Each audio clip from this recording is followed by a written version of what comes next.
صدق اللہ مولانا العظیم وبلغنا رسوله النبی الکریم ونحن على ذلك لمن الشاہدین والشاکرین والحمد للہ رب العالمین۔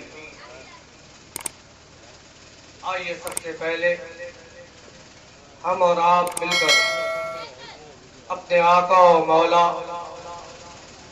ماوا و ملجا جناب احمد مجتبی محمد مصطفیٰ صلی اللہ تعالی علیہ وسلم کے دربار اقدس میں درود و سلام کا نذرانہ پیش کریں۔ اللہم صلی علی سیدنا شفیعنا و مولانا محمد بارک وسلم صلاۃ و سلام علیک یا رسول اللہ صلی اللہ تعالی علیہ وسلم۔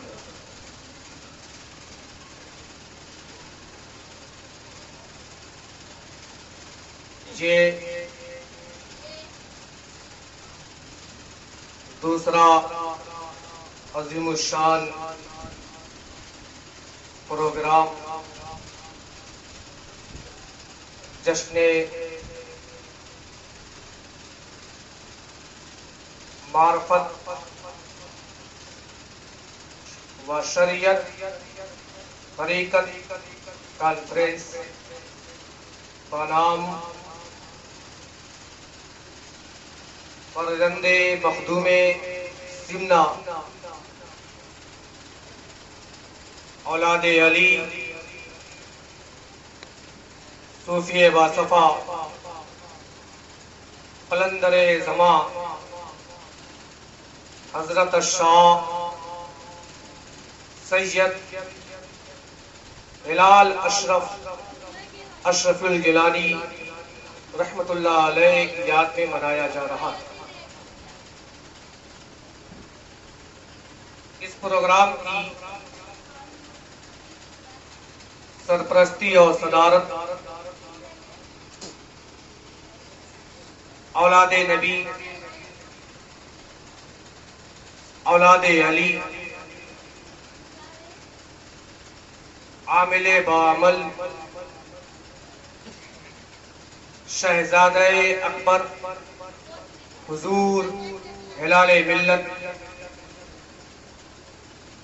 ہمدرد قوم و ملت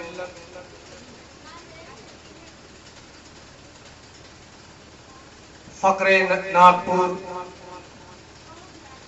حضرت حافظ و قاری الشاہ سید ہلال اشرف الگیلانی صاحب قبلہ کی سوچا مقدسہ کر رہے ہیں۔ حضرت کے نورانی چہرے کی زیارت ہم سبھی اپنی آنکھوں سے کر رہے ہیں۔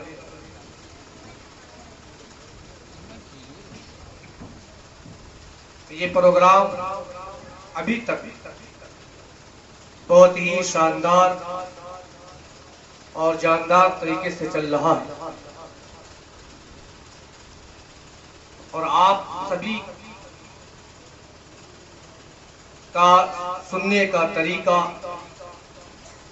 اور محفل میں بیٹھنے کا ادب یہ اس بات کی طرف اشارہ کرتا ہے کہ یہ واقعی عاشق اہل بیت بیٹھے ہوئے ہیں۔ اس پروگرام میں روحانیت کی وہ جھلک دکھ رہی ہے جس کے منتظر ہم اور آپ سبھی ہوتے ہیں، اور اس پر ایسا مخدومی اثر دکھ رہا ہے کہ مائک پر آنے والا جوان ہو یا بچہ سب کامیاب ہوتے ہوئے نظر آ رہے ہیں۔ اس سے پہلے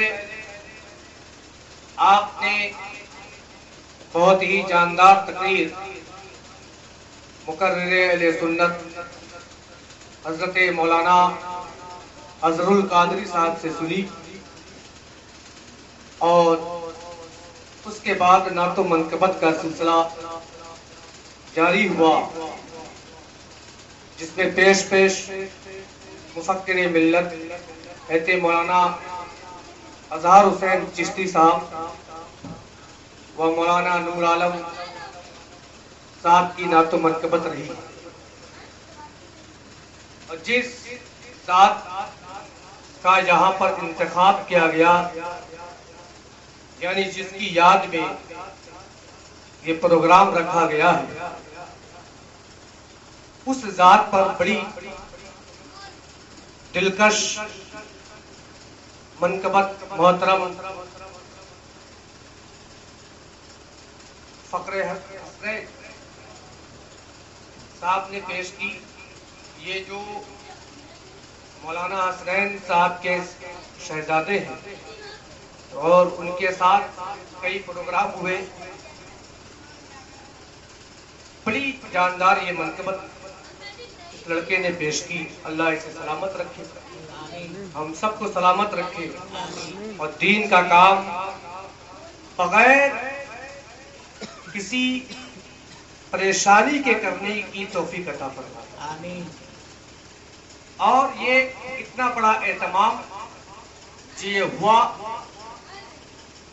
اس میں سب سے زیادہ اگر کسی نے محنت کی تو وہ گلشن ہلال ملت کمیٹی کے وہ بچے جو 12 سال 14 سال 16 سال کی عمر کے ہیں، یہ ان بچوں کی کمیٹی ہے جنہوں نے محنت کی، اور اس محنت کا رنگ ہمارے اور آپ کے سامنے موجود ہے۔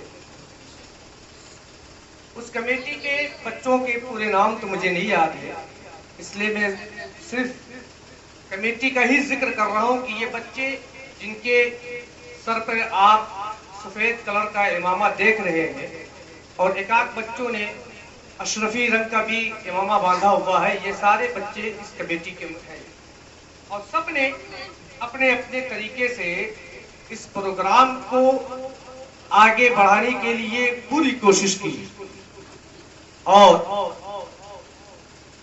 مخلصانہ طور پر اس میں جو ساتھ دیا جناب رئیس صاحب نے، جو بڑی محنت کی ہے کہ بچوں کی کمیٹی یہ ان کا دوسرا پروگرام ہے، یہ کامیابی کی دہلیز پہ چھوئے، اور انشاءاللہ ان کی محنت رنگ لائی، اور ان کے احباب اور دوست اور جن سے بھی انہوں نے کہا، ان سب نے محنت کی۔ میں حضرت کی جانب سے اور کمیٹی کی جانب سے ان سب کا شکریہ ادا کرتا ہوں۔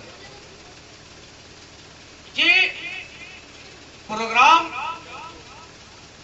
ایسا ہے کہ اس کا ٹائٹل رکھا گیا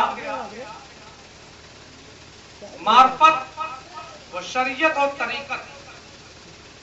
اس نام سے اس پروگرام کو رکھا گیا۔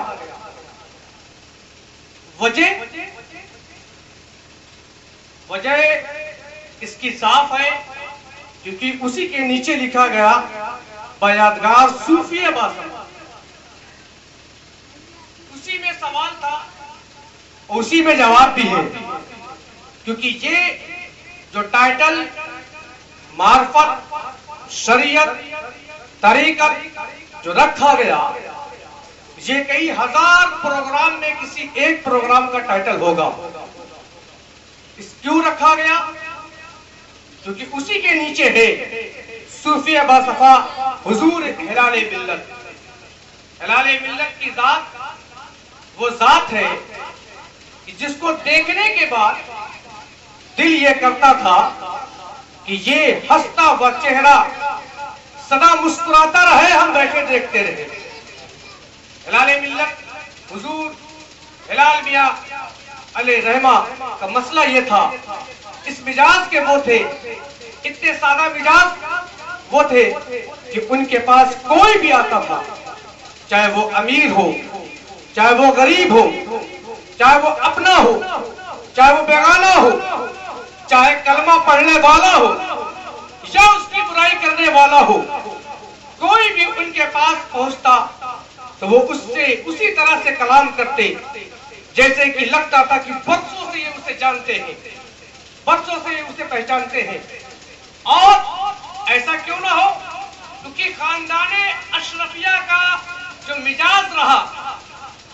سلیقہ رہا، جو پہچان رہی، جو شان رہی، جو ان کا انداز رہا، جو گفتگو رہی، جو کلام رہا، جو بات رہی، وہ اسی طرح کہ اگر کوئی خاندان اشرفیہ کے کسی بھی فرزند سے ملتا تو یہ کہتا ہوا نظر آتا تھا کہ اس میں عبدالرزاق نور العین کی جھلک مل رہی ہے. وہ کہتا ہوا نظر آتا تھا کہ اس میں محدث اعظم کا جلوہ دکھ رہا ہے. وہ کہتا ہوا نظر آتا تھا کہ اس میں حضور اشرفی میاں کی شان دکھ رہی ہے. وہ کہتا ہوا نظر آتا تھا کہ اس میں فاتح ہندوستان حضرت سید مظفر میاں کی چاند اور ان کی زبان دکھ رہی ہے. وہ فائنلی یہ کہتا تھا کہ صاحب سلسلہ اشرفیہ کا جو تعارف ہندوستان میں کچھ غداروں نے کیا، اس کو سننے اور اس کو جاننے کے بعد دل میں اور ذہن میں یہ بات آئی کہ سلسلہ اشرفیہ کے لوگ تنک مزاج ہوتے ہیں، سلسلہ اشرفیہ کے لوگ سخت مزاج ہوتے ہیں، سلسلہ اشرفیہ کے لوگ سخت دل کے ہوتے ہیں، سلسلہ اشرفیہ کے لوگ اپنے آگے کسی کو سننا نہیں چاہتے، سلسلہ اشرفیہ کے لوگ اپنے آگے کسی کو سمجھتے نہیں. تو جب وہ کوئی ملتا ہے سلسلہ اشرفیہ کے فرزند سے، کوئی ملتا ہے وہاں کے لوگوں سے، چاہے وہ ہاشمی میاں ہو، چاہے وہ شیخ الاسلام ہو، چاہے وہ نورانی میاں ہو، چاہے وہ نعمان میاں ہو، چاہے راشد مکی میاں ہو، چاہے سید انیس میاں ہو، چاہے سید کمال میاں ہو، اگر فائنلی بات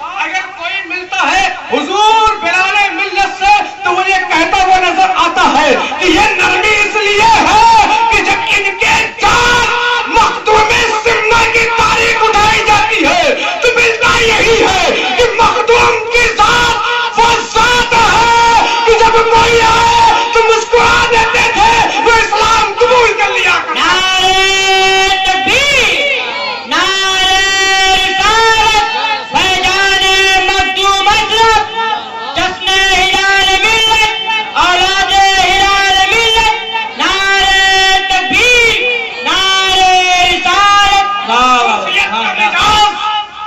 اور صوفیت کی طبیعت اس خاندان میں اس لیے پائی جاتی ہے کہ ہندوستان کے مورخین نے لکھا. مطالعہ کریں صاحب آپ اپنی کتابوں کا، لوگوں کے بہکاوے میں کام نہ کریں. بہت سے لوگ ہیں جو ہم سے ملتے بھی ہیں، آپ سے ملتے بھی ہیں اور بہکا کے چلے بھی جاتے، اور کچھ کمبخت ایسے ہوتے ہیں ملنے جلنے والے جو ان کے بہکاوے میں آ بھی جاتے. وہ تو ان کے نظریے، ان کے عقیدے کی بات ہے کہ نہ جانے ان کی کیسی طبیعت، کیسا ضمیر.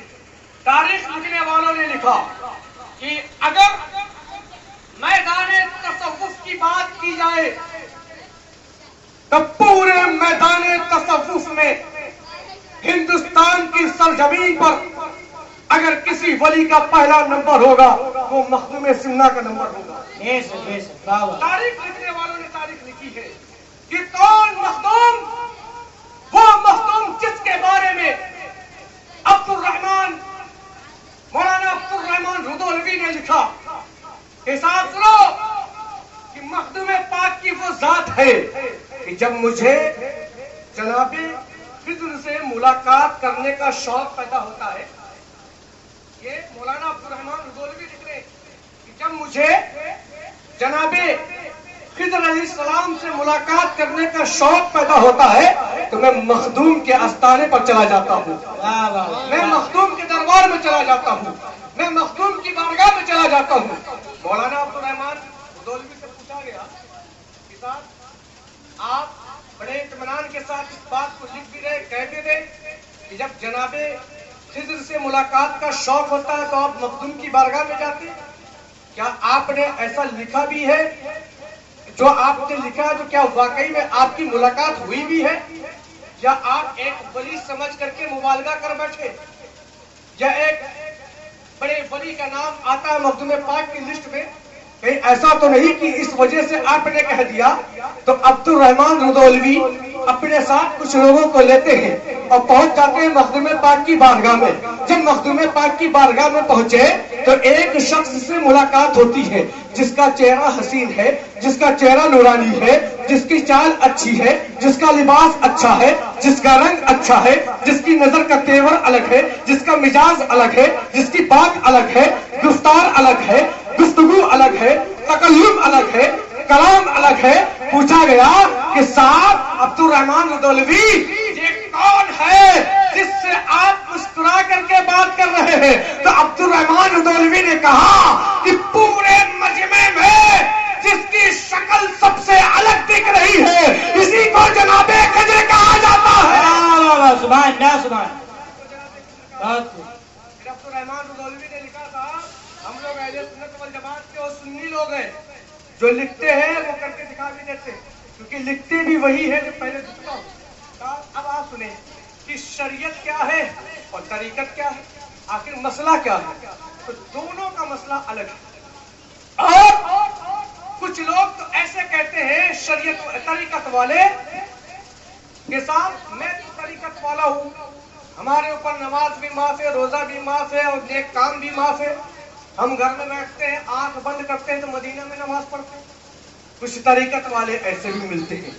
تو صاحب یہ طریقت نہیں, یہ تیری طبیعت ہے, یہ تیرا مزاج ہے, یہ تیری فطرت ہے جو تو نے طریقت کو اپنی طبیعت میں بدلا کہ نماز بھی معاف, روزہ بھی معاف, نیک کام بھی معاف, بس بیٹھ کر کے گمراہیت پھیلائی, یہ تیری طبیعت ہے.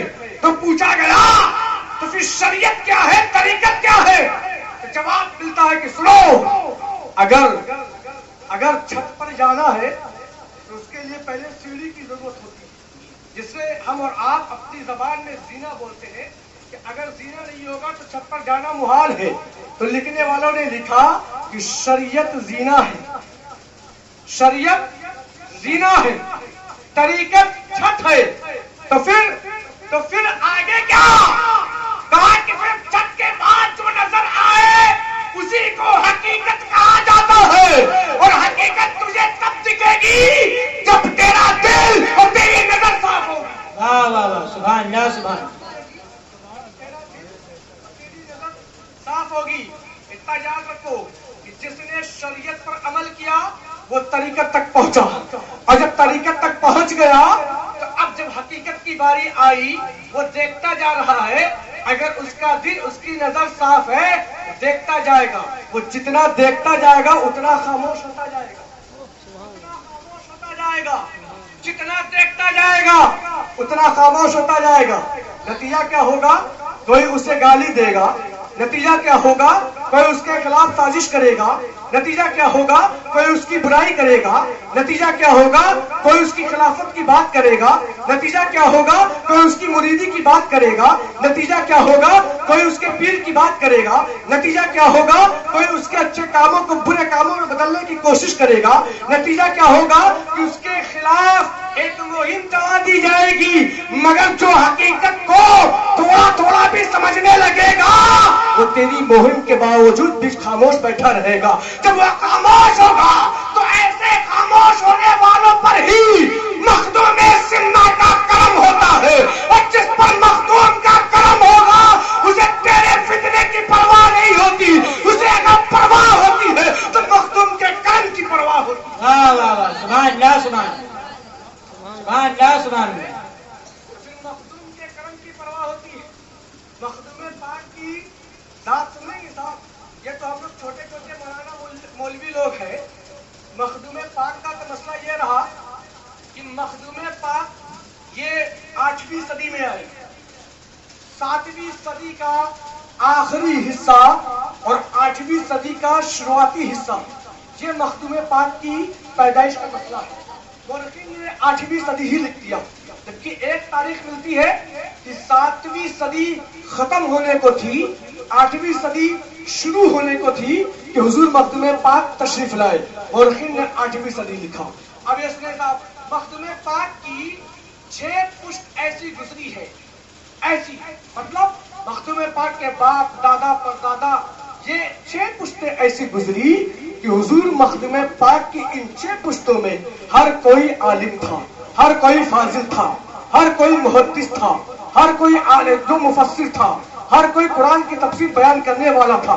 اس 6 صدی میں مخدوم پاک کی 6 صدی میں ہر کوئی ولی بھی تھا اور وقت کا بادشاہ بھی تھا, ولی بھی تھا اور وقت کا بادشاہ بھی تھا. صاحب یہ مخدوم پاک کے خاندان کا مسئلہ ہے، مگر کچھ نادان ایسے ہیں کہ کبھی کبھی مخدوم پاک کی نسل پہ بھی سوال اٹھا دیتے ہیں، کبھی کبھی مخدوم پاک کی اولاد پہ بھی سوال اٹھا دیتے ہیں۔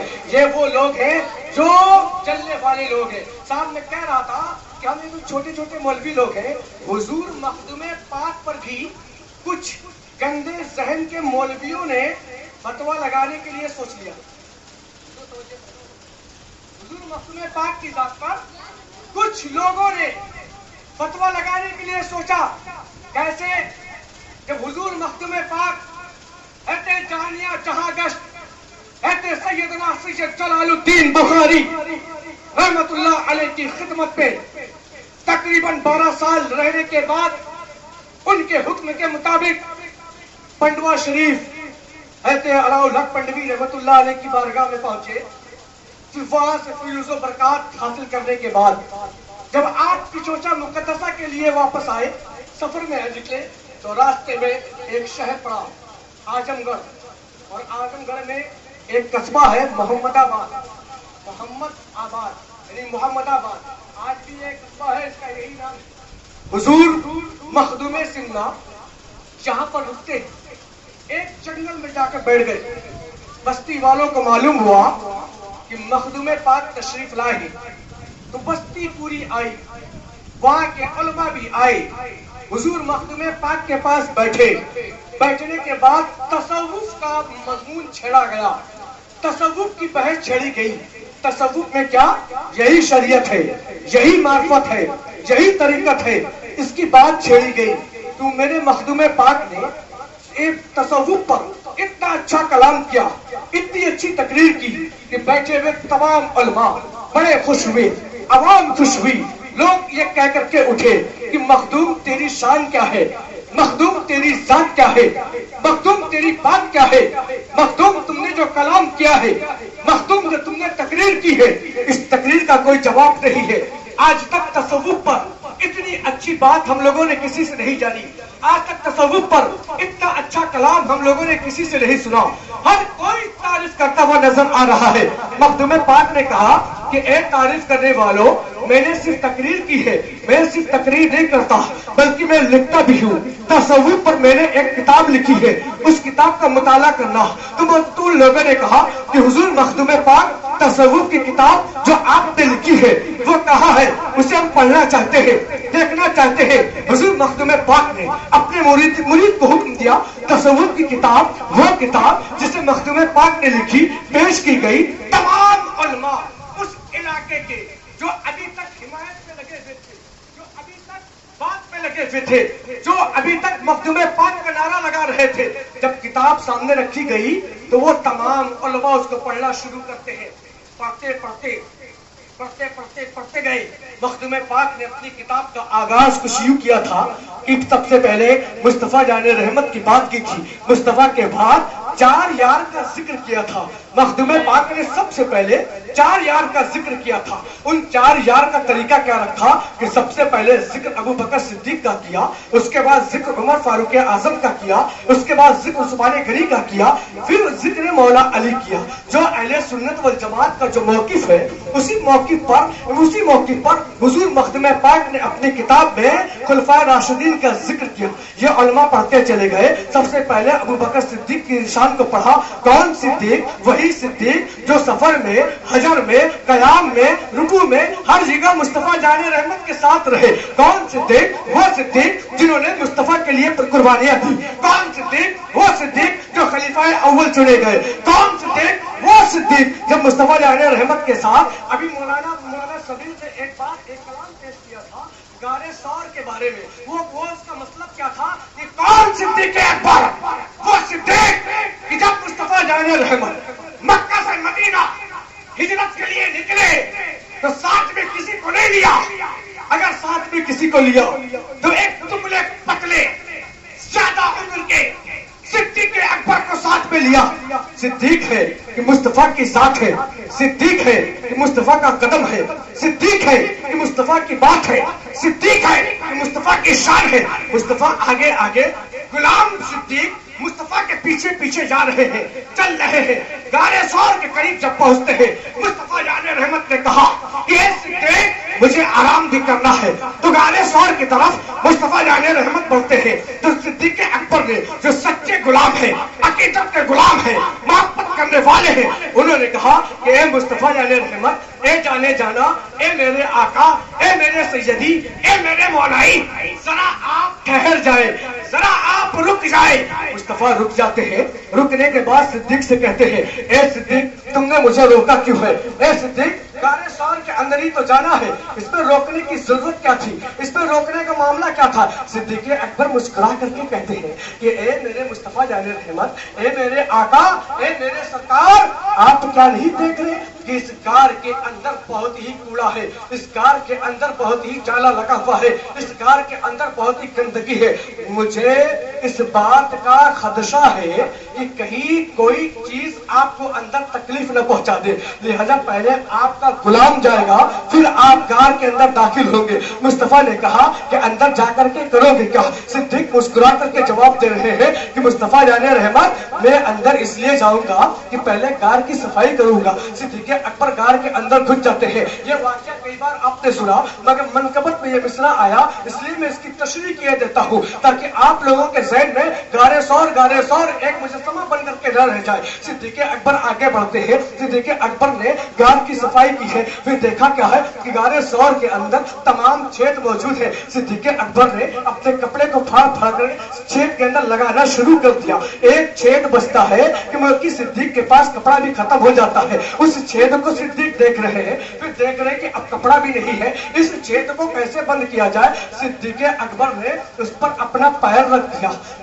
دیا. اب مورخین یہیں پر لکھتے ہیں کہ جب صدیق نے اپنا پیر اس چھید پر رکھا تو اندر سے کوئی چیز صدیق کو ستانے لگی. وہ چیز کیا؟ یہ چیز وہ جو حضرت عیسیٰ علیہ السلام کے زمانے میں ان کی محفل میں موجود تھی. یعنی عیسیٰ علیہ السلام جب آخری نبی کے آنے کی بشارت لوگوں کو دے رہے تھے تو اس محفل میں ایک سانپ بیٹھا ہوا تھا. اس محفل میں ایک سانپ بیٹھا تھا اور عیسیٰ اور مصطفیٰ کے درمیان میں تقریباً 600 سال کا فاصلہ.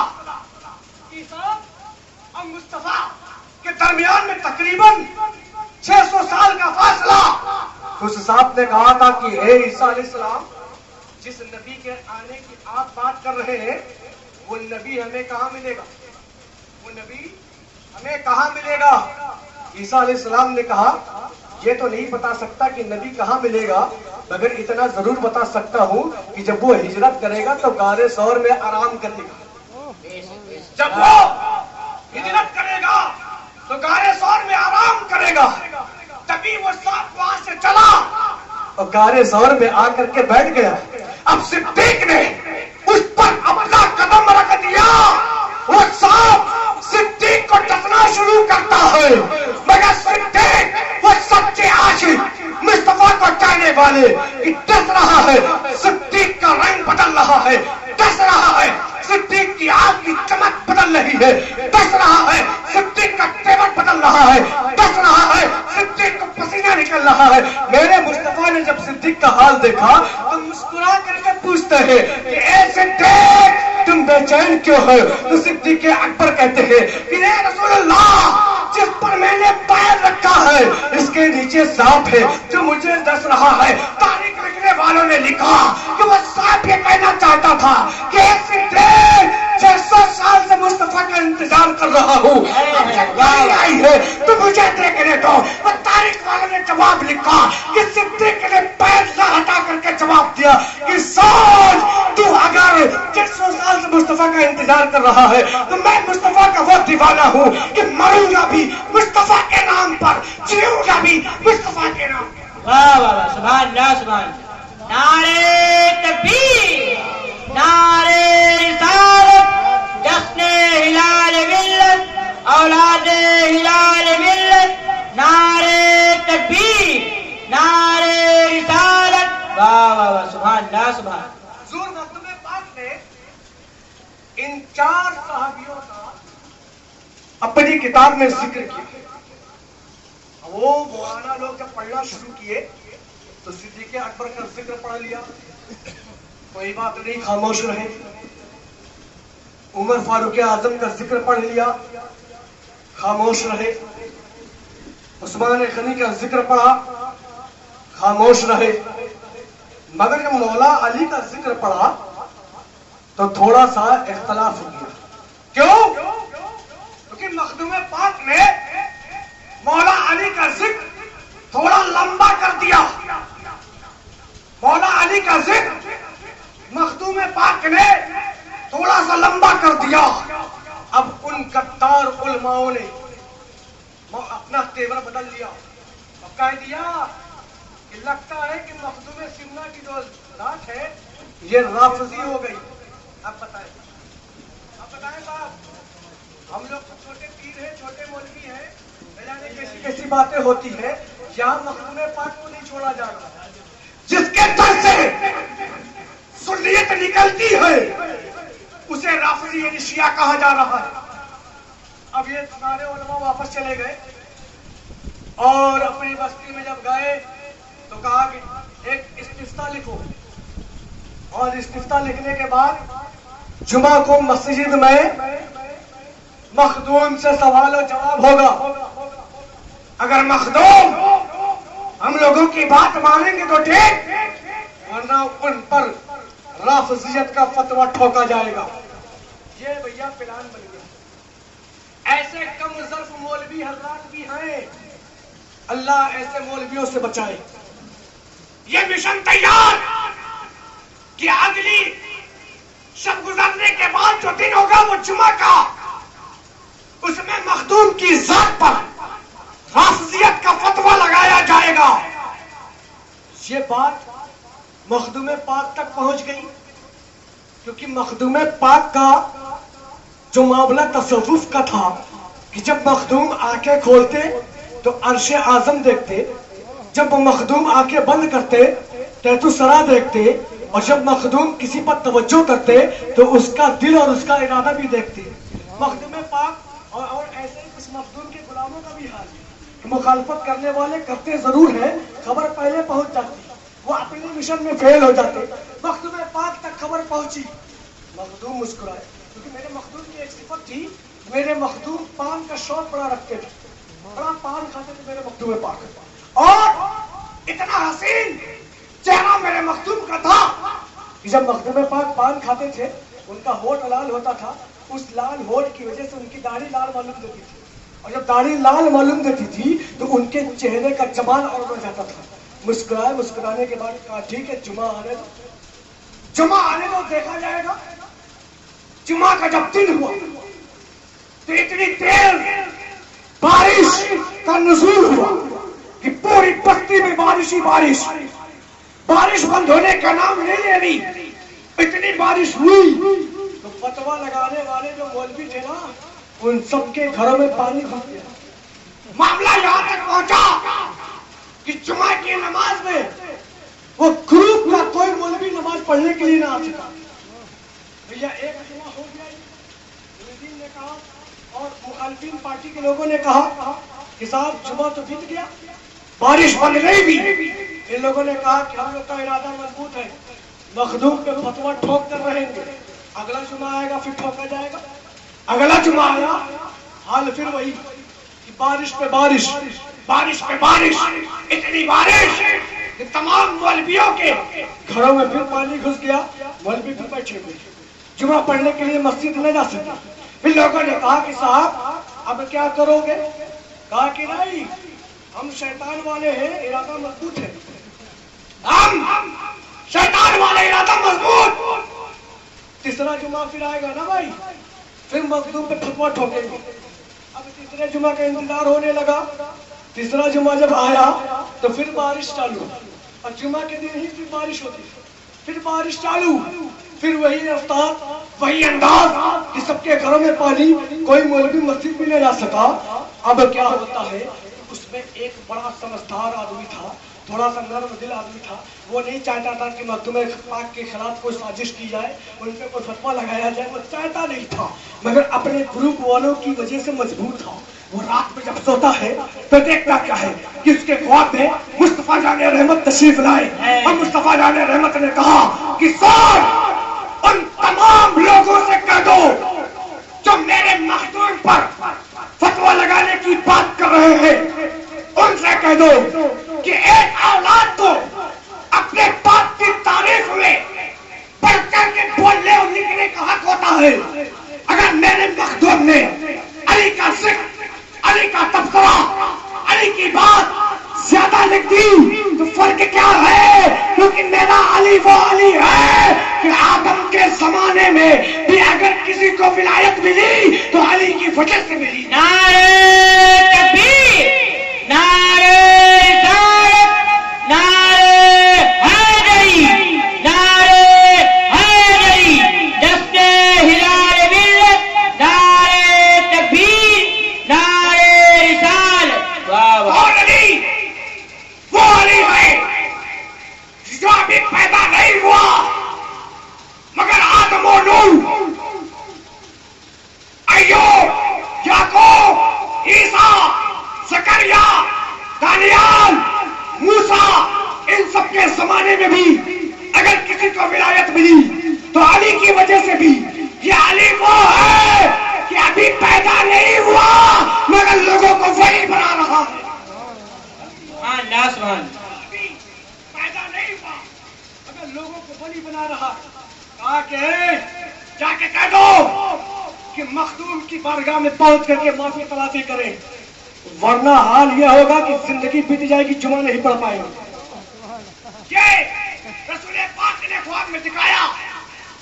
وہ نرم دل آدمی اپنے گروپ والوں پر صبح پہنچا، کہا کہ بھیا مولوی لوگ یہ ارادہ ترک کر دو، انہیں یہ خواب دکھایا گیا ہے، اگر نہیں مانو گے بارش ہوتی رہے گی، کبھی جمعہ ہی نہیں پڑھ پاؤ گے۔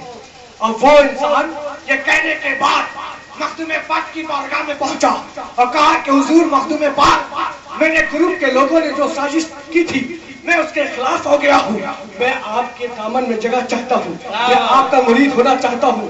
جب وہ مرید ہوا تو ایک وقت ایسا آیا کہ اس بستی کے لوگ ایک کے بعد ایک آتے چلے گئے، اور آنے کے بعد کہا کہ اے مخدوم، آپ کو حق پہنچتا ہے کہ اپنے باپ علی کا ذکر آپ خوب کر سکتے ہیں۔ سبحان اللہ، سبحان اللہ۔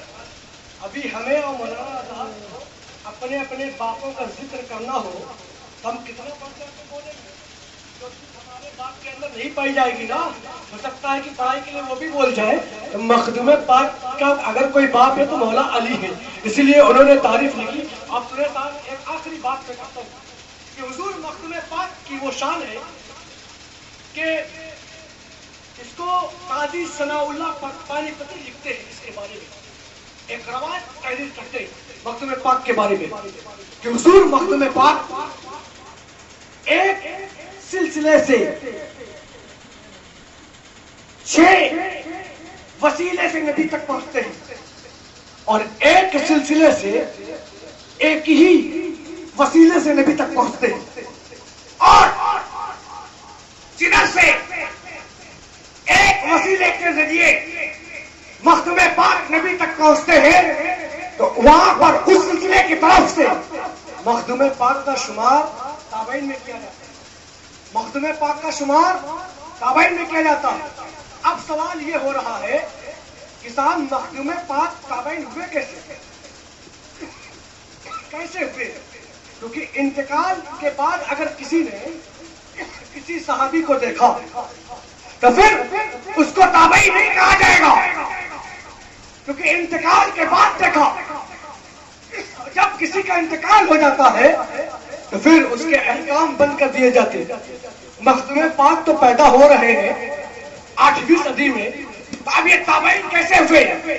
تو مسئلہ یہ آتا ہے کہ مصطفیٰ جان رحمت نے اپنی دودھ ماں حضرت حلیمہ سے کہا ایک دن کہ میری ماں، یہ میرے بھائی لوگ روزانہ بکری کو لے کر کے کہاں جاتے؟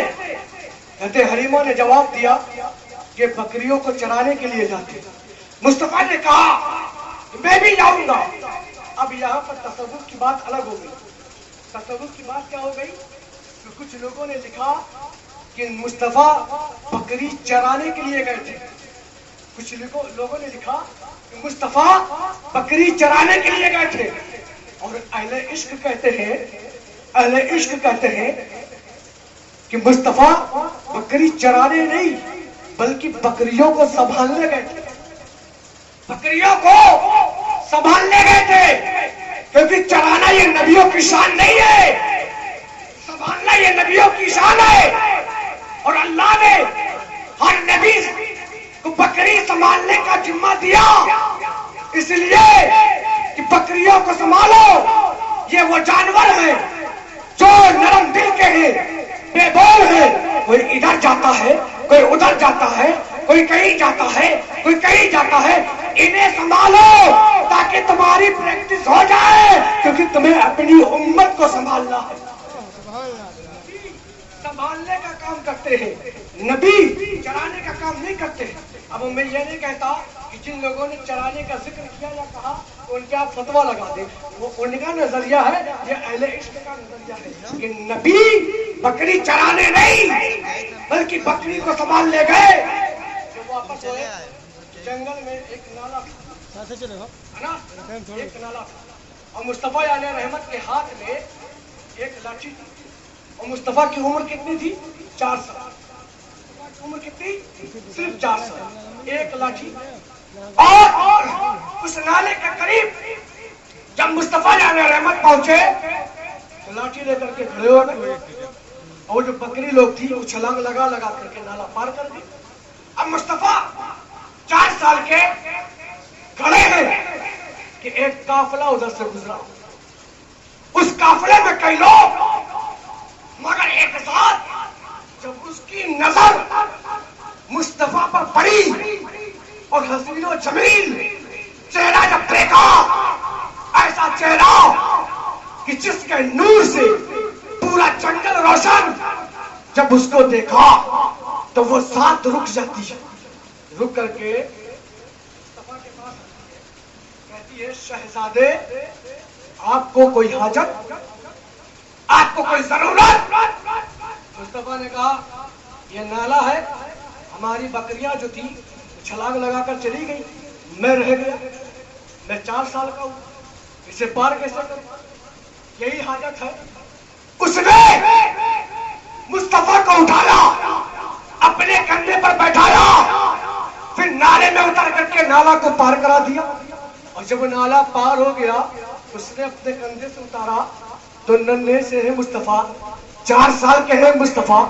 مصطفیٰ نے اسے 7 بار دعا دی کہ جا اللہ تجھے سلامت رکھے, اللہ تجھے سلامت رکھے, اللہ تجھے سلامت رکھے. 7 بار دعا دی اور پھر وہ آدمی چلا گیا, مصطفیٰ بھی چلے گئے, وہ اپنے راستے, یہ اپنی عبادت میں لگ گئے, مصطفیٰ بھی واپس ہو گئے. پھر صاحب یہ شخصیت کون, جسے تاریخ میں بابا رتن ہندی لکھا گیا, بابا رتن ہندی لکھا گیا. اب سنے صاحب کہ عرصہ بیت گیا, اعلان نبوت ہو گیا, مصطفیٰ ہجرت کر کے مدینہ آ گئے. مدینے میں آ کر اسلام پھیلا دیا, تبلیغ کر دی, پوری دنیا کو میسج دے دیا کہ اگر سجدہ کرنا ہے تو صرف خدا کو. مدینے میں آ کر انسانیت کا پیغام عام کر دیا, مدینے میں آ کر اسلام کا پرچم لہرا دیا, اور چاند کے 2 ٹکڑے کرنے کا مصطفیٰ نے معجزہ بھی دکھا دیا. اور یہ بات پھیل گئی پوری دنیا میں, رفتہ رفتہ آہستہ آہستہ پھیل گئی. مدینے میں ایک مسلمان کا نبی ہے جسے محمد کہا جاتا ہے, اس نے چاند کو بیچ سے 2 ٹکڑا کر دیا. کچھ لوگ بابا رتن ہندی کے پاس آئے اور کہا کہ اے بابا رتن ہندی, آپ تجارت کے لیے مدینہ جایا کرتے ہیں, مدینہ میں جا کر اس نبی سے ذرا ملاقات کریے گا, اس پیغمبر سے ذرا ملاقات کریے گا, پھر اس معجزے کے بارے میں پوچھیے گا. بابا رتن ہندی نکلے تجارت پر, مدینہ آئے,